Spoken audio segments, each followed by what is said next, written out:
Eh, bukas. Kahit mag-church ka lang. Ay, bakit? Ano oras kaya magsisimba bukas? 10. Hindi. 10.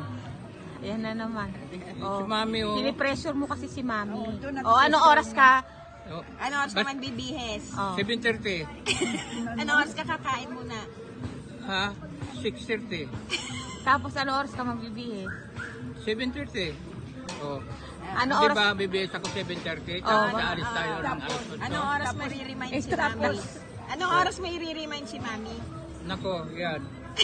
Hirap. Wag mo na, kasi wag naman yung mauuna ka pa sa pare. Ikaw ba magbimisa? Sarado pa. Kasi nagro-rosaryo pa yan dun sa simbahan bago magmisa.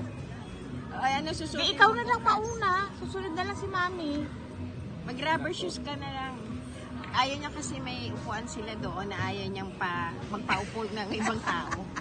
Nang gano'n, nabili mo ba yung upuan doon? Binili niya kay Lord. Hindi, maganda kasi yung lugar na yon. Pag gusto ko umihi, madali lalabas. Ay, malapit sa CR. Kaya nga eh. Pag communion, doon na lang. Hindi na ako pupunta sa altar. So, ano pang... Eh, grandparents day bukas. Anong ano mo? Ay, magsusuot ka ng maganda. Ay, nilabas Hindi, nila. sabi ko, iisot mo yung rubber shoes. kung eh, Shorts. bakit ako mag-short? Mayroon man akong Pantalon? pantalon. Yung maong.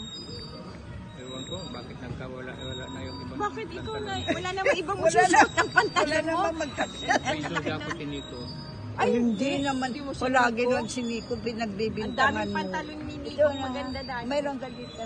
Saka nananahimik sa Nueva Ano oras ka, Ecija. Mami, maliligo bukas? Alas 8. Maliligo. Oo, Alas yan na. 8? Anong oras ka kakain? Alas 8 ka maliligo? Oo, bakit? Bakit? Anong oras ka Ayan kakain, na. Mami? Ano na kay agreement? Baka mag-away na 6:30. naman kayo. Anong oras ka maliligo? Alas 8? Oh. Oh, bakit? Dapat sa simbahan na tayo nung alas 8 eh. Oh, hindi. Umaalis tayo minsan mga 8:30 o 8:45.